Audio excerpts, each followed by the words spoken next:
All right. Okay. I'm recording.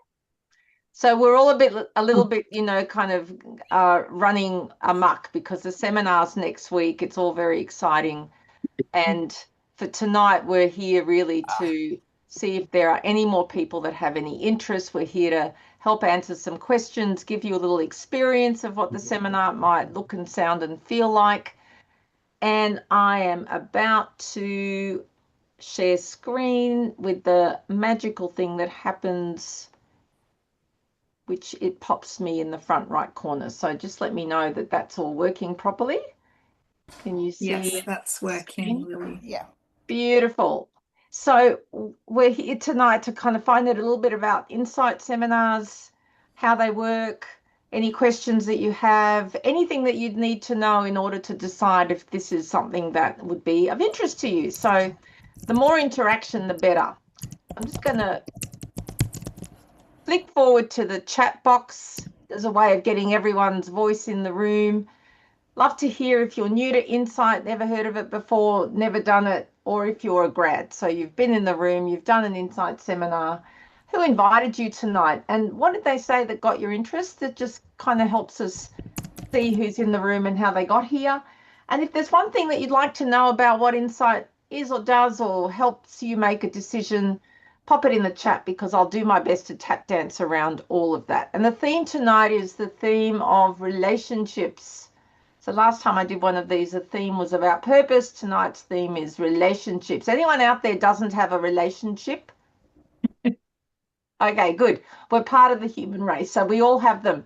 Anyone out there have tricky relationships? Anyone kind of want to go, that relationship can be really good and it can be really bad? Anyone ever have a tricky relationship with themselves? Anyone find that experience? Like my relationship with myself sometimes isn't so good. I'm a little bit picky, perfectionistic, hard on myself.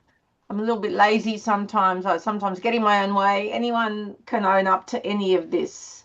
Beautiful. So we have relationships everywhere, and the primary one we would say is with ourselves. So let's see what's happening in the chat.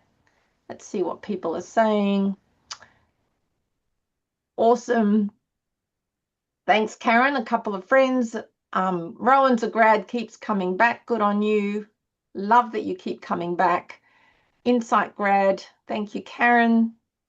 Caroline, grad of Insight One. Yes. Pia, yes, she's new to Insight, but my parents are running it.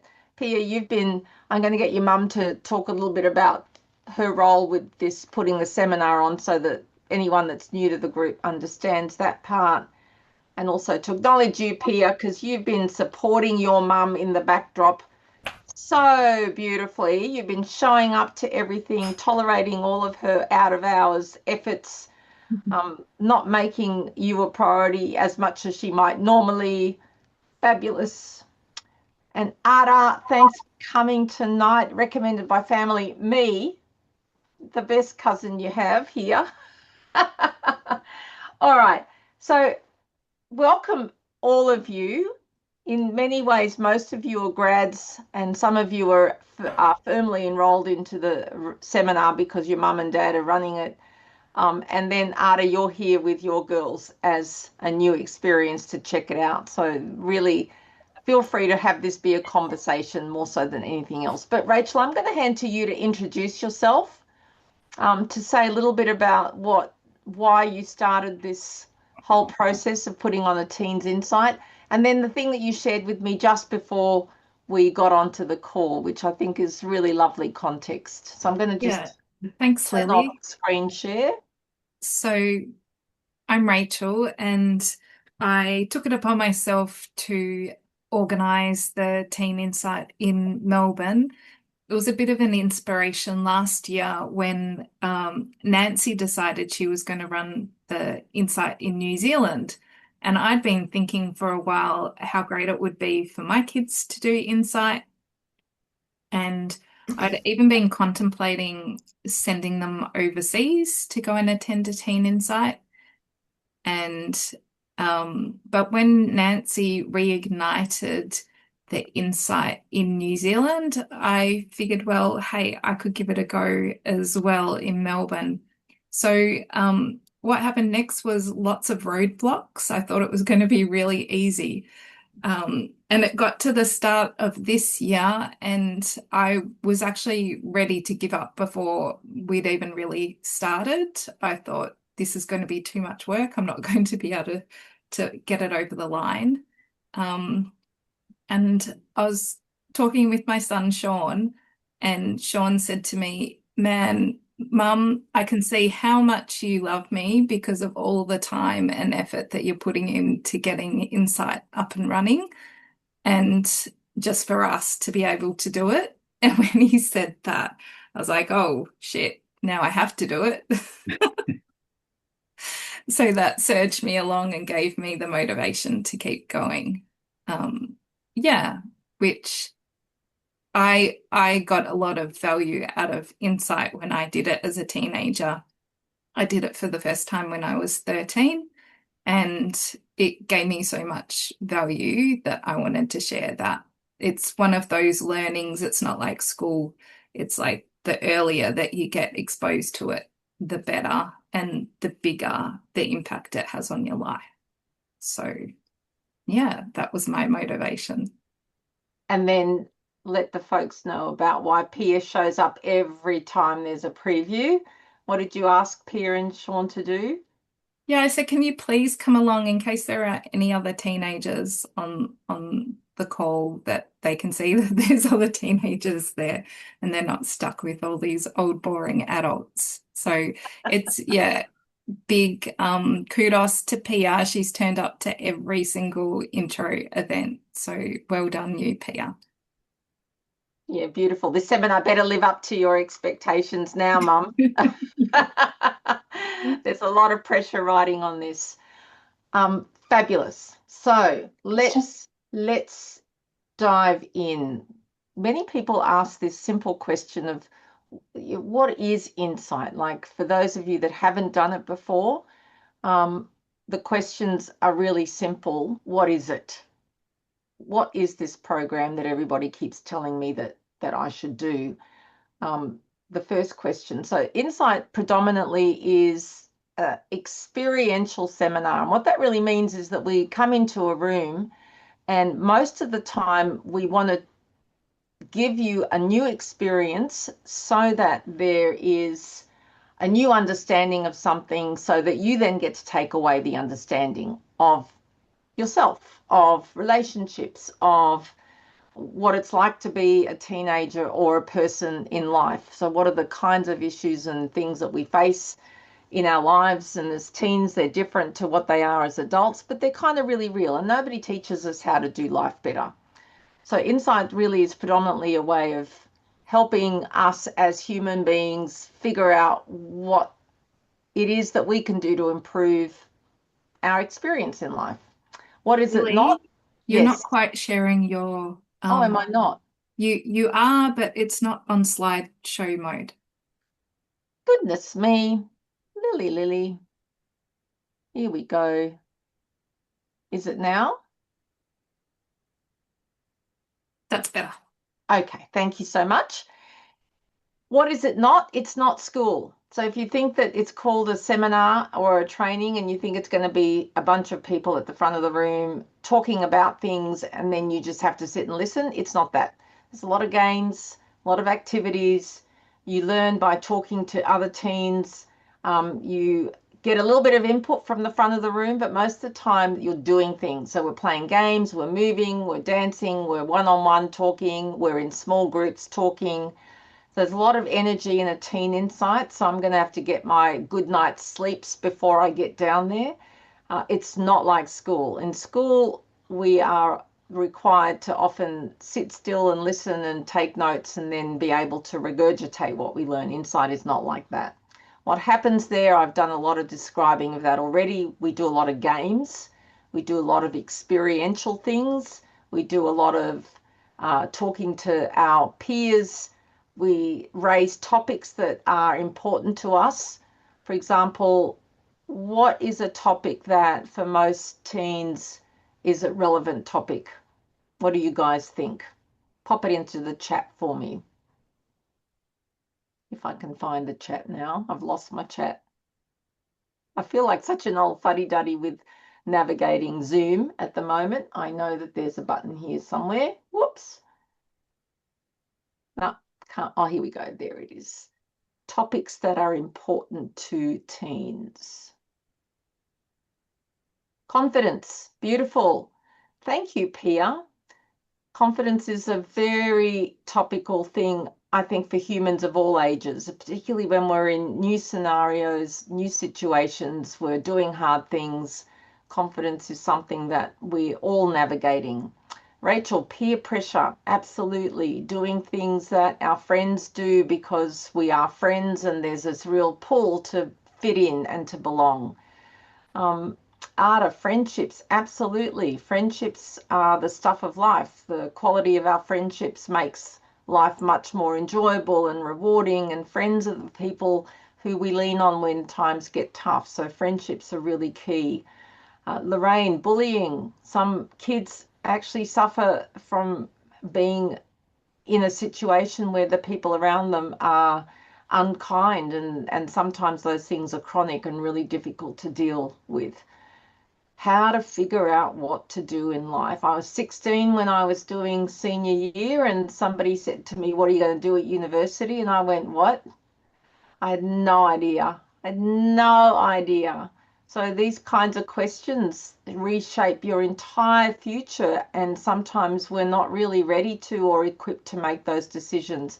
And sometimes hearing how other people have done things is really comforting, because some other people do it a different way to how we might be facing into something, and that can be really helpful. And Caroline, feeling good. So how do we feel good about ourselves? How do we make more good things, happy things happen? So these are the kinds of topics that Insight addresses. Also topics of negative emotions and what do we do with them. What are some negative emotions that anyone in the room has experienced? Just pop them into the chat box for me. What kinds of negative emotions do we experience? Yes, hurt.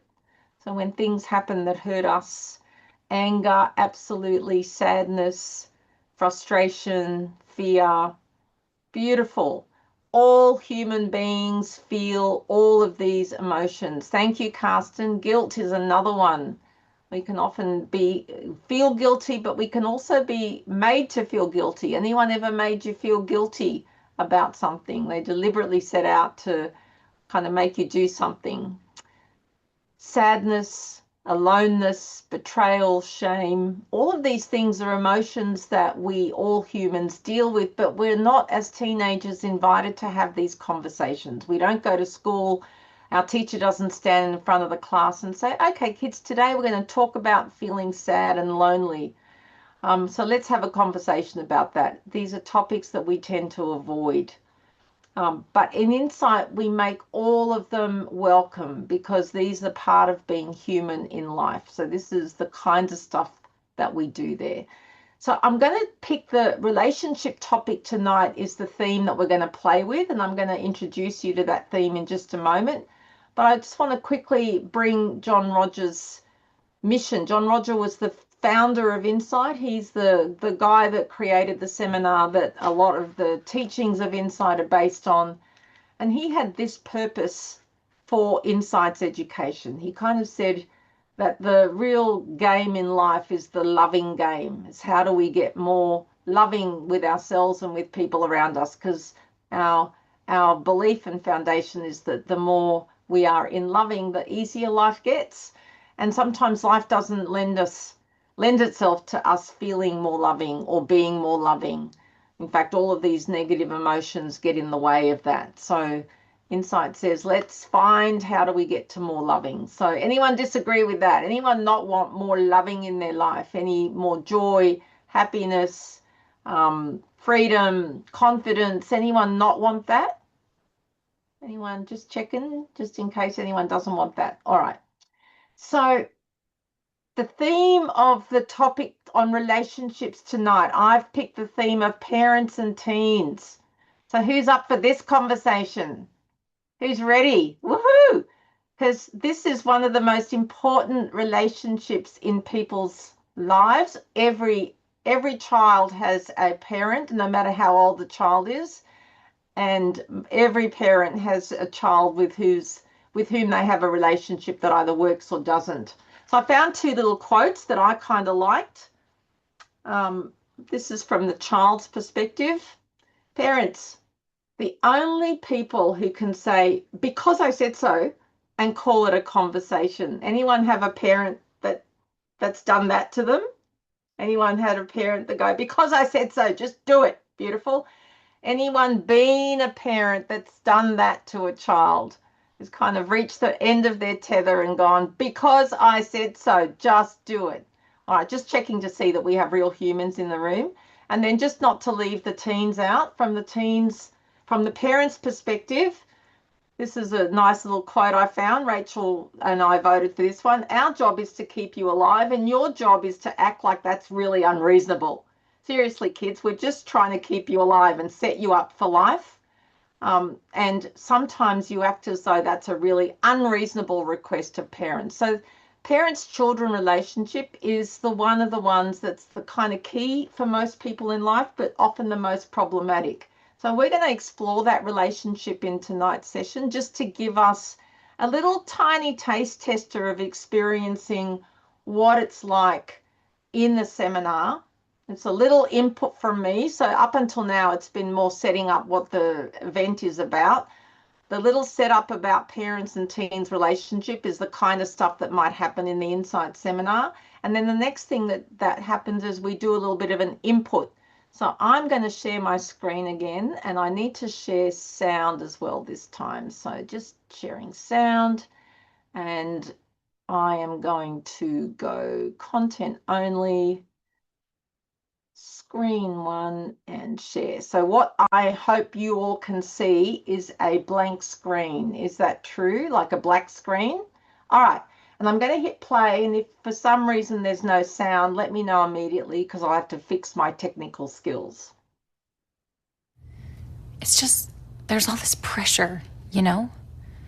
And sometimes it feels like it's right up on me, and I can just feel it, like literally feel it in my head, and it's relentless. And I don't know if it's going to stop. I mean, that's the thing that scares me the most, is that I don't know if it's ever going to stop. Yeah. Well, you do have a nail in your head. It is not about the nail. Are you sure? Because, I mean, I'll bet if we got that out of there... Stop trying to fix it. No, I'm not trying to fix it. I'm just pointing out that maybe the nail is causing... You always do this. You always try to fix things when what I really need is for you to just listen. Yeah, see, I don't think that is what you need. I think what you need is to get the nail See, you're out. not even listening now. Okay, fine. I will listen. Fine. It's just... Sometimes it's like there's this achy... I don't know what it is. And I'm not sleeping very well at all. And all my sweaters are snagged. I mean, all of them. Yeah, that sounds really hard. It is. Thank you. Ow! Oh, come on. If you would just... Don't... Try to see things my way. Beautiful. So what do you think she wanted from him? I think she wanted acknowledgement, Lily, that she was being listened to and heard and seen for, you know, what she thought her issues were. Mm-hmm. Fabulous. So she wanted some acknowledgement. And what was he doing that wasn't giving her? Anyone have a different opinion, by the way? Anyone see anything else that she might have wanted from him? What else did she want? Specifically, I think she wanted her emotions acknowledged. Yeah, so she kind of was having a whole bunch of emotions and she just wanted them to be acknowledged, seen. What else did she want?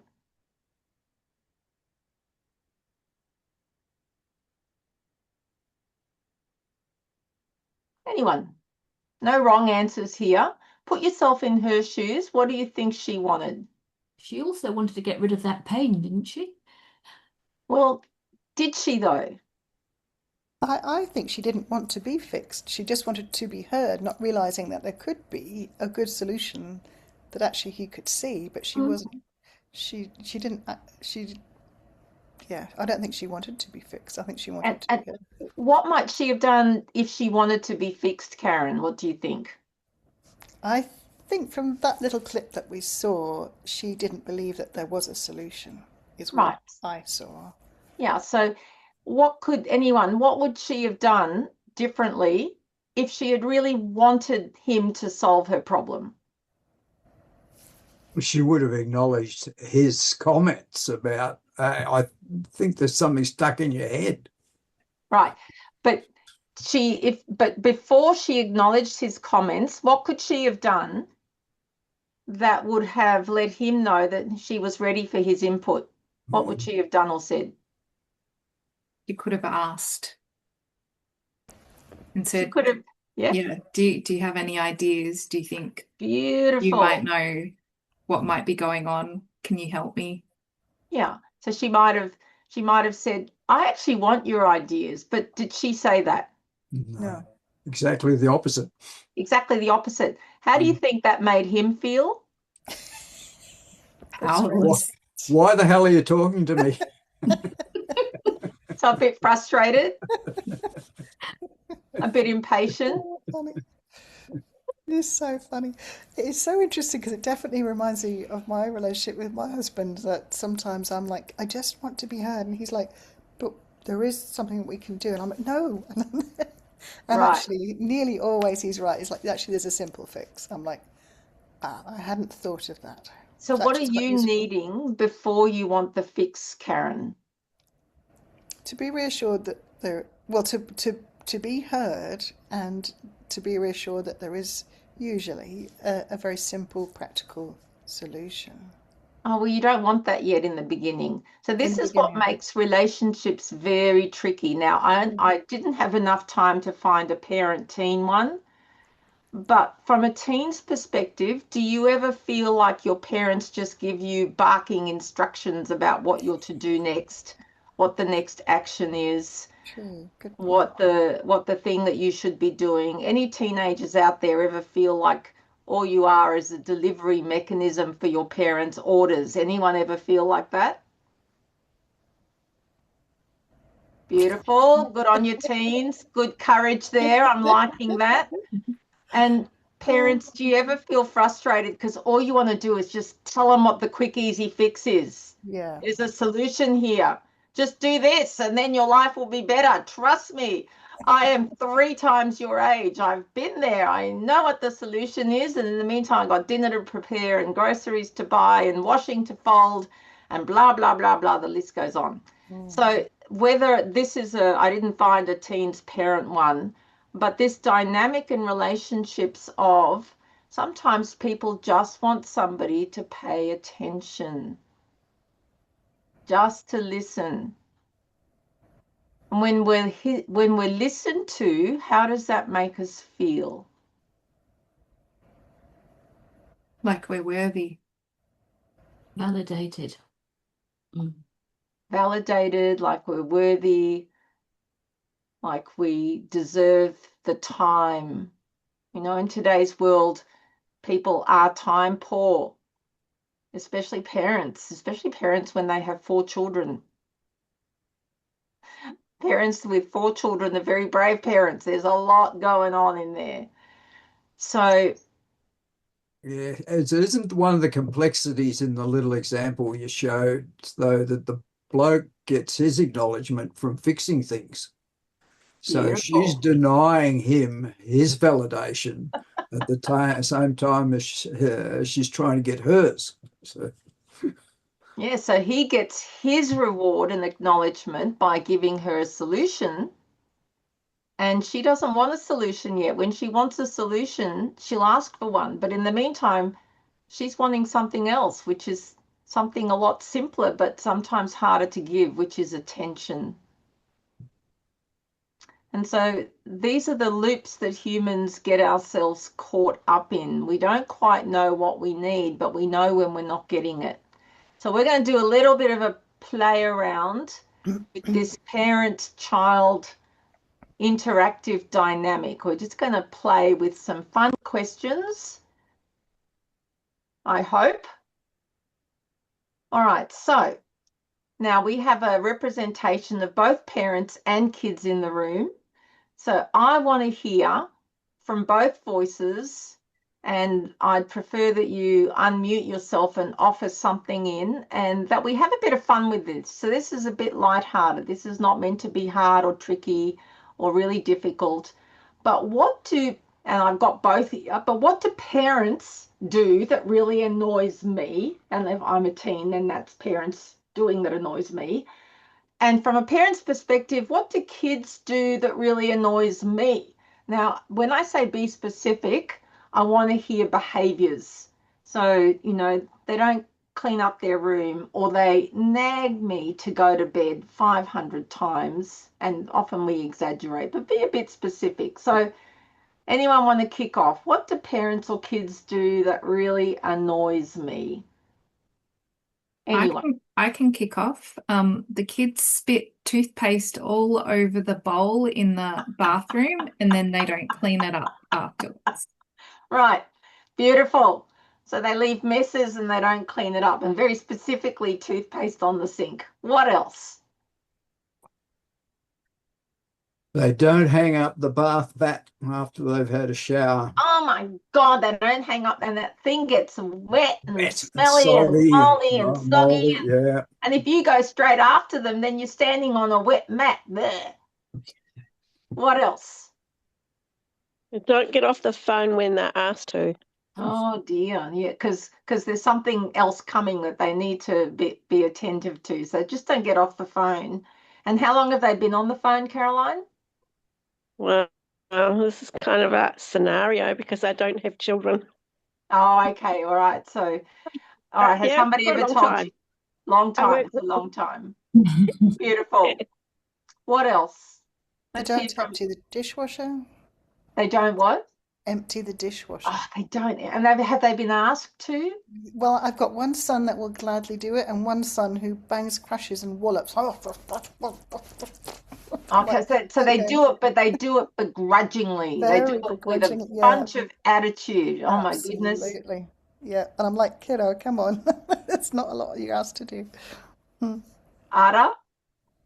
Mine is that I have to say things until I'm screaming to get it done. I have to repeat myself. It just does not get heard unless I escalate into psycho. Okay, psycho escalation. Beautiful. Okay, TC Lana, I want to hear your perspective too. So what's something that parents do that really annoys you?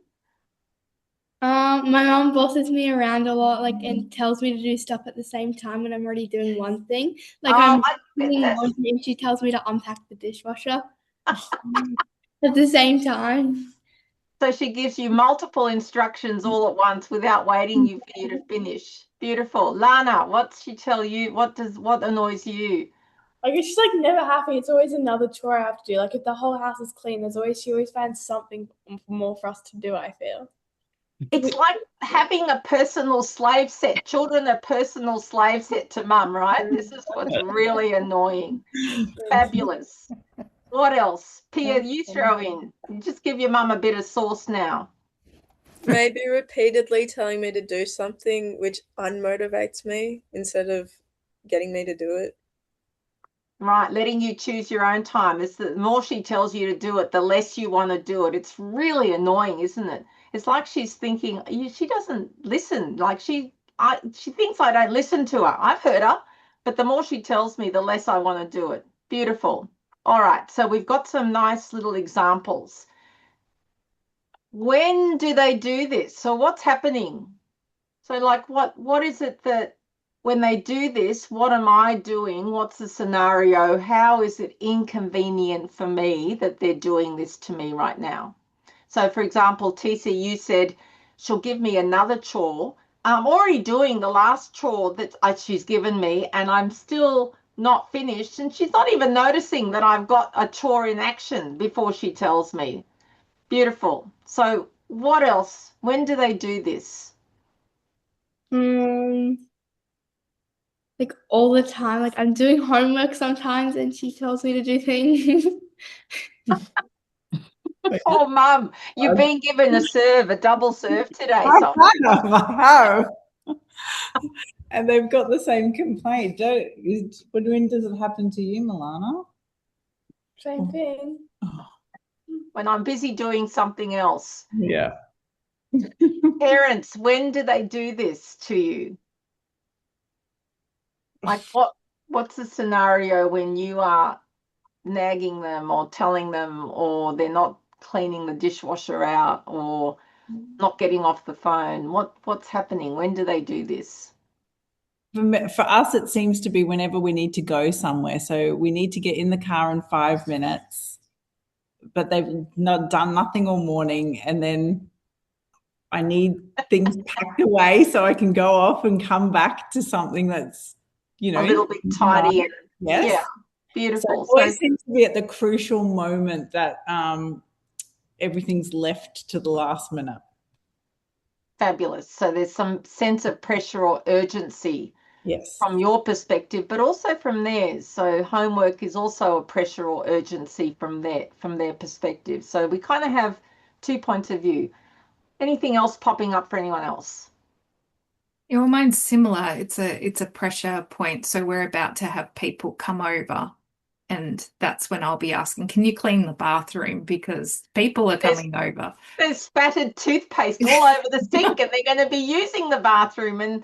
And what's the downside of that for you, Rachel? What will happen? It will be embarrassing when people come in and see our dirty house. See that spattered toothpaste all over. All right, so let's go to the next question and see what happens. When that happens, when I ask them to clean the sink or empty the dishwasher or do the other chore or get some stuff done before we leave the house, what I do is, what do I do? So Pia, you gave us a great answer before. You said, when Mum keeps asking me, I end up not doing it because I don't want to do it anymore. That's right. So the more they nag, the less I do, and the more they nag and the less I do. So now we've got a standoff. Also, just to point out, not just Mum, also Dad. Good on you, Pia. It's equitable parent bashing right now. It's good. Well done. She's fair, at least, you two, Karsten and Rachel. What else? When they don't do what they're supposed to do, or when the parents keep doing the thing that I don't like, what is it that I do? Who else? Now, I want to prove that I'm right. So as a parent, you get more justifying, you get more righteous internally. Yeah. Like, you should be doing this. You're a member of this family. You should pull your own weight. Beautiful. It's part of what it gives you the license to be in this family. You carry some weight. What else? Yes, we have lots of fantasies, don't we? Rachel, you said it earlier. Oh, no, Arda, you said it earlier. You become psycho mama. Yeah, I escalate. You escalate, like you get louder, you get more frequent, you get more annoyed, the voice gets a tinge of madness to it. Yeah, so I have a generic answer. We do more of what isn't already working. Beautiful insight, Keith. We have that definition of insanity being the definition of doing the same thing over and over again, expecting a different result. Yeah. Nice. All right, let's go to whatever the next question was that I posed. It's an interesting question. What do they want and what do I want?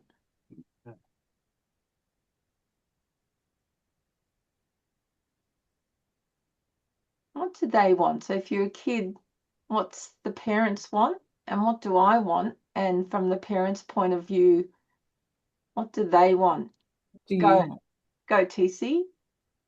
Well, my parents want me to do like all the chores, but I just want to finish one chore and then like be done and relax, and just to do other stuff. So Yeah, so you kind of want your parents to kind of give you the space to do one thing at a time and also give you some time to relax. Yeah. A little bit of freedom. Yeah, nice. What else? Mama, do you know what you want? Oh, my parents guess they just want me to clean the house and stuff, but I kind of just, I don't know, do my own thing, clean my own room instead of doing everyone else's stuff. Yeah, so you kind of want to take care of your own part of the world and not everyone else's part of the world. So what do you think your parents want? Why do you think they want you to help with the house? Well, because they're busy. Yeah, there's a lot to do and they've got a lot on their plate and they would like some help. Thank you, you guys. Thank you. Ada, what do you think you want? What do they want and what do you want? Well, I definitely think they want me to back off, but what I want is for them to listen the first time and just quickly do it and move on. And underneath the quickly listen and move on, what is it that you're asking for from them? Take responsibility. Yeah, and why is that important to you as a parent for them to learn? So that I'm not coming behind them trying to fix everything and they become more independent.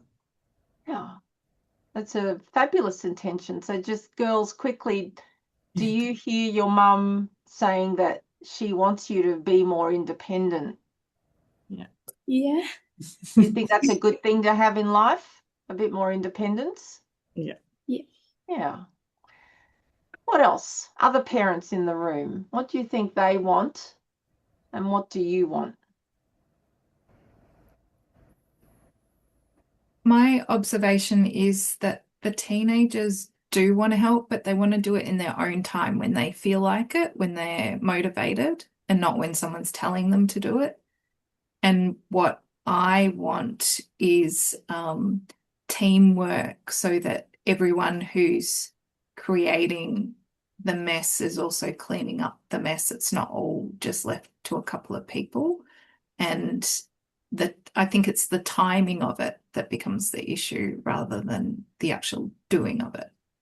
So they want a bit of freedom and autonomy. And I'm just restating it as a kind of personal need.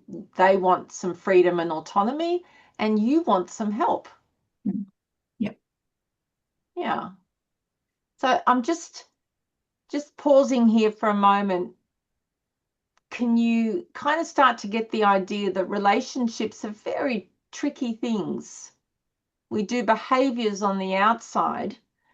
But if we kind of dig, and they don't work sometimes, they don't get us what we want. But if we dig below the surface, we kind of see that what we're after are probably some really good things. Like, I want you to learn to be independent.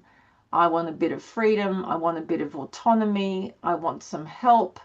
I'd like some support. I'd like us to have some teamwork. Are these good things to want? And yet somehow we aren't taught in life how to communicate in a way that those needs are really understood by both parties. So what we do is we nag, we complain, we throw multiple tasks, we avoid doing things, we don't listen.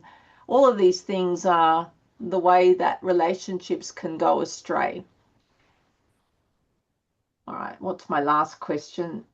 How can we make it better? What could we do differently?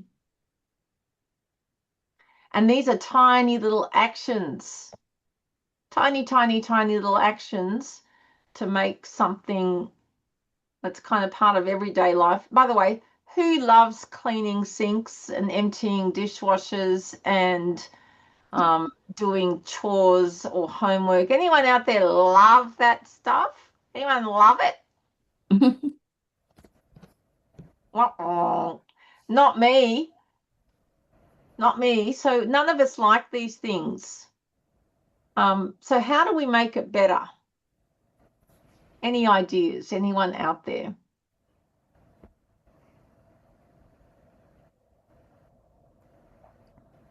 Maybe rather than parents telling the kids what they want done, that it could be a conversation about what are you willing to do, what do you agree to do, and coming up with an agreement together.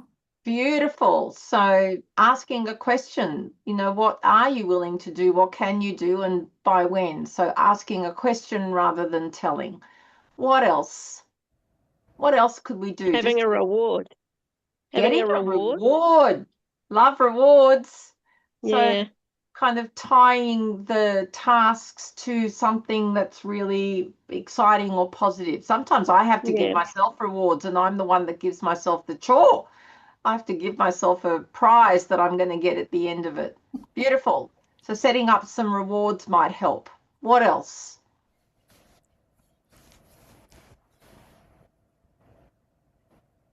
Come on, you creative crew of people. There's lots of good ideas that are sitting out there. What else could you do to make it better? You could have a family chat or meeting, which is very similar to what we're taking Rachel's idea, perhaps the next step, and just saying, right, guys, we're all busy, we've all got things to do. These are the things that need doing. Who's willing to do what on what days? You could even, I've heard in bigger families, like having a chore chart. I don't think that would work in my family. my boys would be like, just would ignore it. But that boat sailed, Karen. Yes. You've missed out on that one. Yeah, that one needs to be set up earlier. Yeah, but yeah, no. It could be sitting down for a family meeting, going, we kind of need to maintain our environment. Now, I could have easily also done the opposite of this. What do parents or kids do that really helps, that's uplifting, that lights me up? Right, we can have that conversation as well. We don't have enough time for both sides of that conversation. But sometimes I think one of the simple things we can do to make it better is have a family gathering where we just acknowledge each other and thank each other for what we've done this week, the ways that we've helped each other. That can be really positive. It can be really motivating. Maybe sometimes we can have a conversation about why this is important that this person do this for me, both ways. Mum, I need you to give me some space and let me choose to do the chore when I want to do it, because it's really, really, really disengaging when you nag. And, kids might go, Mum, when you double stack chores on me and I haven't finished the last one, it's really overwhelming for me. And I can't cope with all of those in fast succession. So can you just, give me one little task at a time and I'll do my best. So there's all sorts of things that we can do to make it better. Parents and kids, one of the most foundational relationships of our lives. And we learn a lot about how to relate to other people and ourselves based on that relationship. So we do explorations of all kinds of relationships like that in Insight. All right, so I'm going to stop this part of the presentation just for now, and I'm going to open it up. Oh yeah, there we go. My next slide was right on track. So basically it's let's hear from you. So any insights from that conversation, anything that was helpful, enlightening, and like a good reminder, may not be new to you, but it might be something that was helpful. Anyone care to share? I think it was a good reminder to look at how the other person sees it, not just how you're seeing it and how you want to be treated. Beautiful, PR. Thank you. Anyone else? I loved what you said at the end, Lily, about acknowledging each other, about the great things that they do. Like my kids cook dinner for us each once a week, at least once a week. And it's so amazing to come home from work and have dinner ready on the table. I really love that they do that. And they also make me laugh a lot, which is wonderful. It's my favorite thing. Gorgeous. Fabulous. Love it. A reminder to really celebrate and appreciate what we all do for each other. Who else?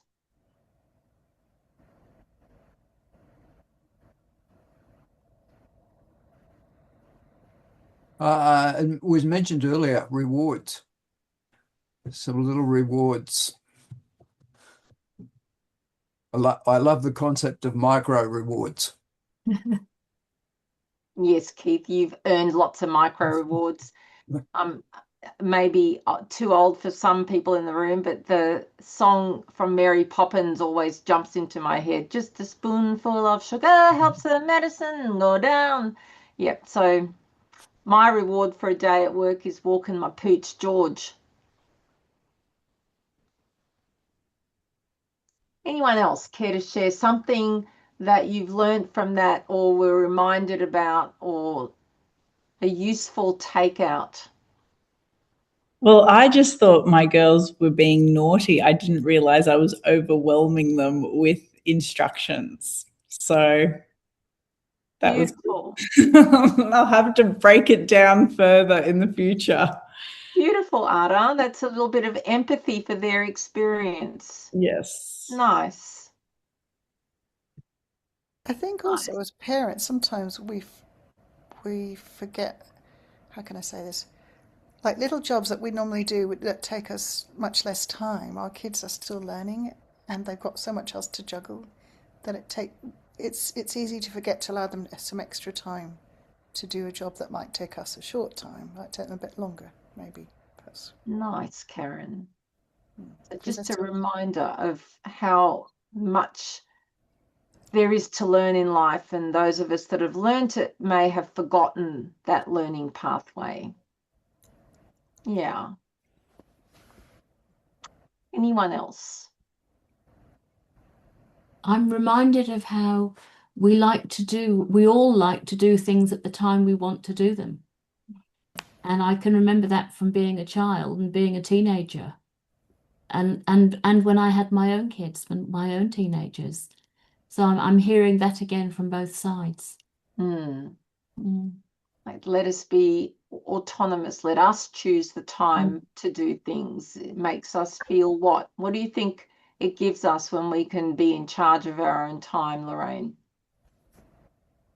We feel, well, yes, autonomous. We feel respected. And we feel, responsible. Yeah.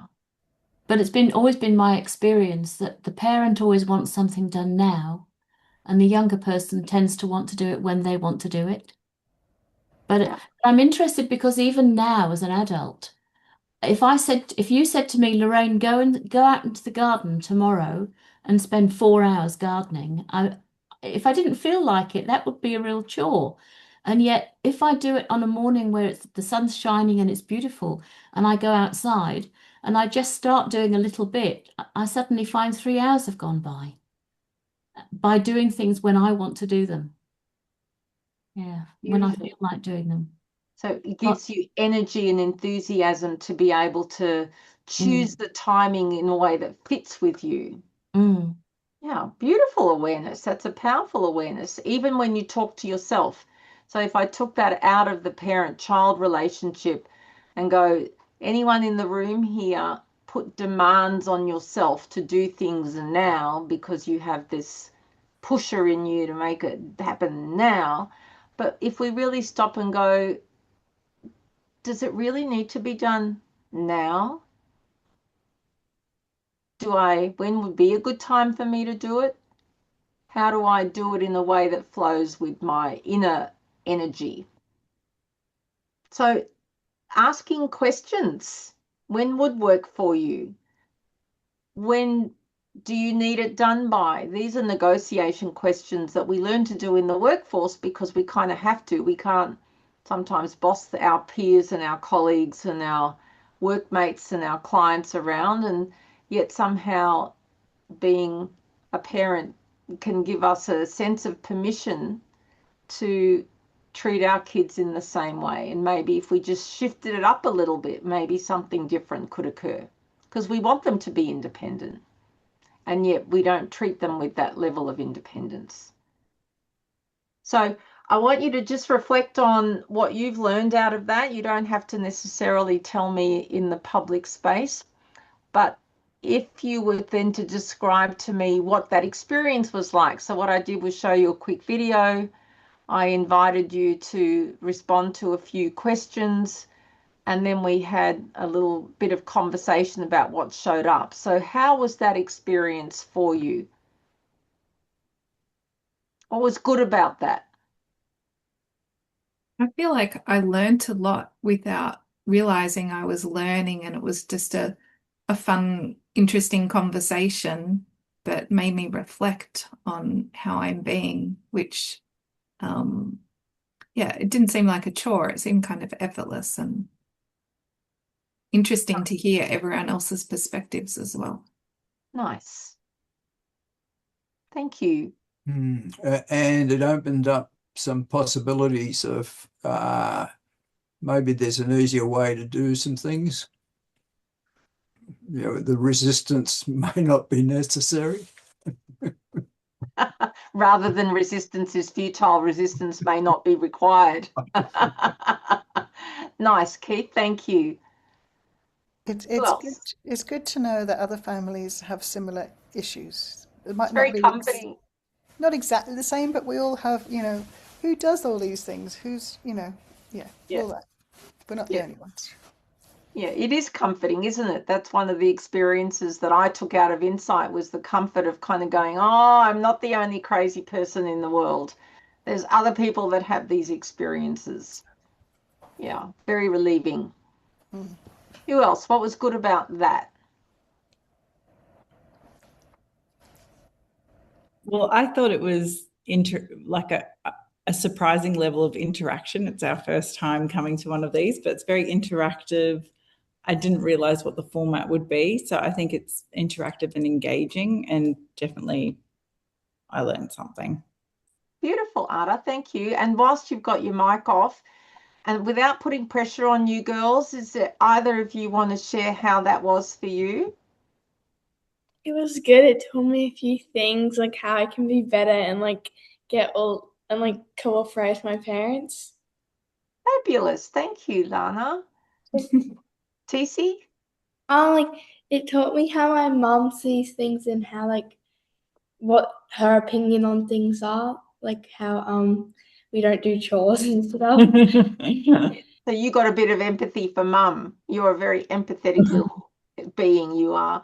Lovely. Yeah. Thank you for coming and for sharing. Pia, how was that for you? If I can throw you in the drink. I also enjoyed how interactive it was, and it kind of felt like a therapy session. Which I thought was funny. Yeah, I liked how interactive everyone was. Yeah, nice. And I love that you shared that, because it kind of sometimes can feel like a bit of a therapy session in Insight, but it's predominantly because we're not coming to put information into your thinking. We're actually coming to pull what you're thinking out. And the thing that makes Insight unique is when you pull out what you're thinking and then you hear what somebody else is thinking, somehow we all walk away better.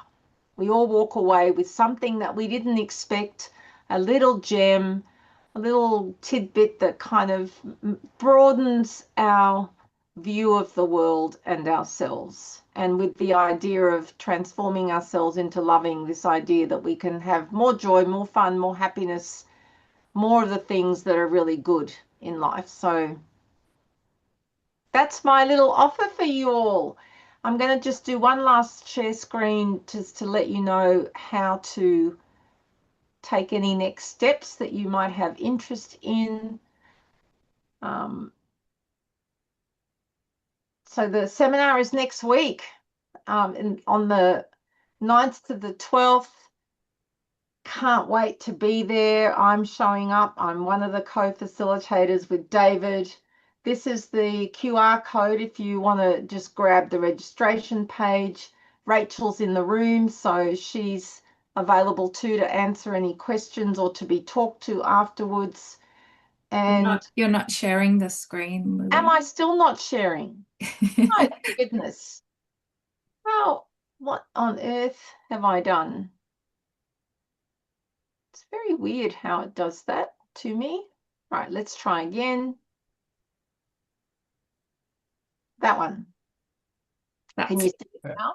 Better. Yep, that's the one. I'm not normally technologically challenged, but there you go. So there's the QR code.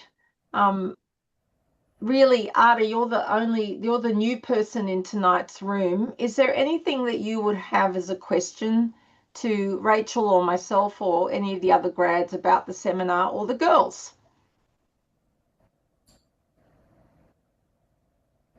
You're muted, Ida. Yeah. Do you have to be in physical attendance? Is that correct? Yes. Yes. Do you go around different places at different times? No, it's one seminar room. It goes from, I see, you're talking the seminar itself. Yeah, like, is it ever in Brisbane? No, darling. Unfortunately, okay. Rachel took it upon herself to make a seminar happen in Right. Melbourne because she lives in Melbourne, but we haven't had a Teen Insight in Australia for 30 years. Oh, really? Wow. Okay, got it. We just had an Insight adult seminar in New Zealand about a year ago now, nearly 10 months ago. Yeah. But before then, the last Insight One seminar in Australia was in Brisbane, was the one that our cousin, your sister-in-law, did. Yeah. Sonia did in Brisbane in 2016. Yep. So they're run by volunteers, just so you understand. They're kind of put on by volunteers. So sometimes we have a challenge to kind of re-drum up the energy. Yeah, got it. So this is the one. If you have any kind of thoughts about coming and jumping in, yep, no guarantees that there's another one. Okay, got it. I would also comment, Lily, if there was another one, it would be at least twice the price. Oh, okay. Because we've learned a few things in putting this one on, that it's a lot more expensive than we planned. Yes. Yeah. Yep. Seminar production these days is really hard yards from a financial point of view. And then when you think about all the enrollments being done, all the people in this room are volunteering. Oh, we're feeding them. That's costing a fortune. Oh, yeah, we're feeding them too. So they're fed as well. Teens. Gosh, I better not send Max. Ada has a son who's 15. Is he 15 now? He's 16 now. 16 now. 16. Yes. And how old are your girls, Ada? This one is turning 12. Turning 12. Yeah. And this one is turning 14. 14. Awesome, busy lives. Yes. And she has a 4-year-old. Oh, wow. Okay, you busy? Yes, very. Which I'm surprised she's not on camera. You know what? She wanted to say hello, but she thought we were FaceTiming you when you had George with you. That's it. I'm only wanted for my pooch. I totally understand. He's very adorable. All righty. Well, I'm going to say thank you for coming. All of you volunteers, thank you for coming. Rachel, you've done an awesome job of holding the space to make this seminar happen.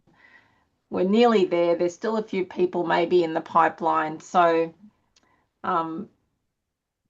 thank you all for coming. I hope that we get more teens in the room that we ever dreamed possible. There's still a few days left to go.